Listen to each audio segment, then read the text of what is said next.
So same applies to the start. Delay, switch to second gear. Here you can overtake the red car if you want. If you want to go left, you can get on the inside before he does. But I suppose try to race clean, which I failed. He's pushing this track here. This corner in real life is a lot tighter than this. You cannot take it without braking, I think, in pretty much almost all the cars. And it's very tight. But the previous corner is also higher in. This next corner is the corner that catches my guard all the time. Because you know that, after this, there are two bridge sections, I would say. That's what I'm gonna call them. I'm sorry, I don't know all the corners by name. Anyway, there are two bridge corners. And after them, you know that there is a flat out section coming. So you oftentimes get here and you forget that there is this corner also. I think this is tight as well. This, you actually have to brake so hard. You have to sort of, well, not hard, there is little room for error here. You need to carry speed through the corner, but the exit is so tight and it's uphill and it's off camber that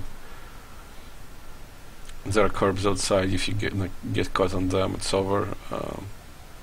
And the same as this curbs on the inside. So here I not accidentally, but foolishly switched to second gear, which sends me to the slide, which randomly stops, because I was expecting the slide would go on as it normally would. Well, obviously, in a different game, in a more realistic game, you just crash if you switch like that, or really spun really hard, drifted really hard. But here, it suddenly got grip and it went over the car. This corner you can take in a wide variety of ways. As long as you can cut the inside, you can go on the outside. This corner doesn't really punch in this game.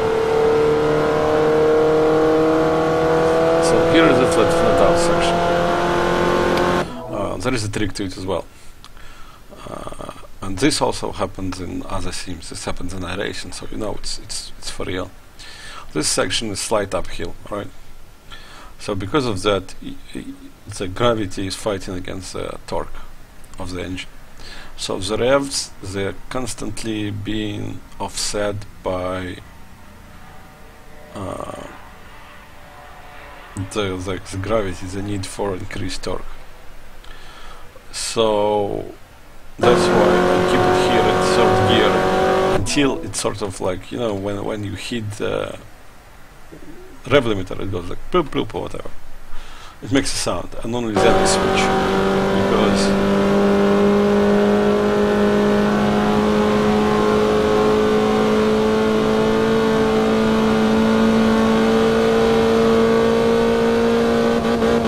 so it's 7k revs.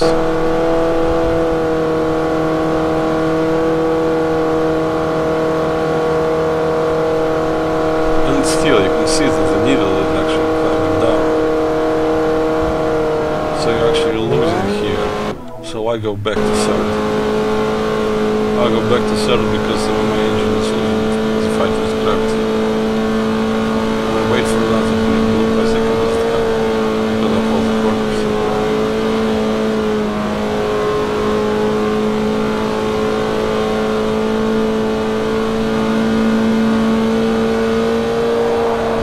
Here I turned way too late. I should have turned. For some reason I should have went here. I start going right, like here. I should be going way later.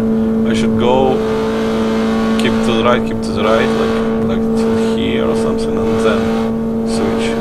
But I don't, and I wash over way right in the grass. So here it's pretty straightforward. It's also much tighter in real life. This is very wide.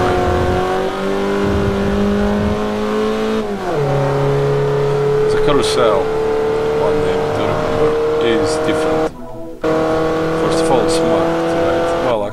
sure.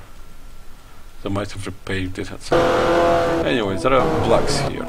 No, I don't think, because iRacing also has blocks. There are blocks here, right? And you're supposed to go into the third, I believe, third block. You go into the third block and you exit, I think, also on the third or second block from the end. But here, and also, like you can see, I avoid here carousel altogether.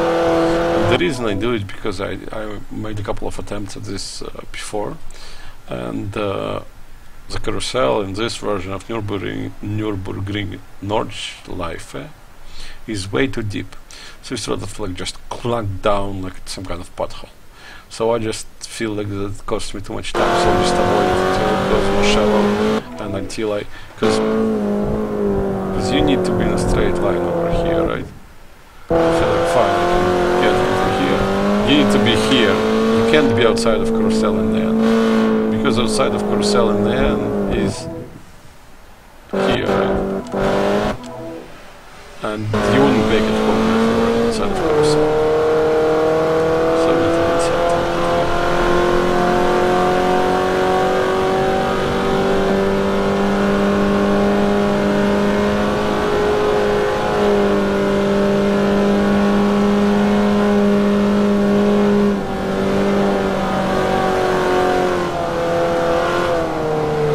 There's some lifts